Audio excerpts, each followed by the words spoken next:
Yun, good morning mga boss. Ingat tayo, may bagyong uwan ngayon mga boss. Update lang sa Taiwan bird natin mga boss. Ayan yung pinaka-project natin nung unang-una. Ayan, tsaka ito yung hen.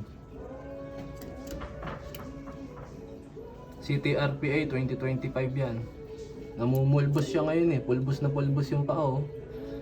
Bali, nagmo-molting din yan mga boss. Kaya ganyan. Pulbos na pulbos. Tapos ito yung cock.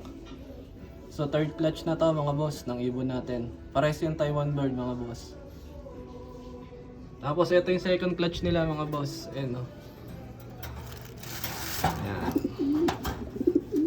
Yan, second clutch nila yan. Tinatry ko paamuhin. Baka may lalaro natin ngayong darating na summer. Yan. Second clutch nila mga boss. Yun lang mga boss. Update lang sa Taiwan bird natin.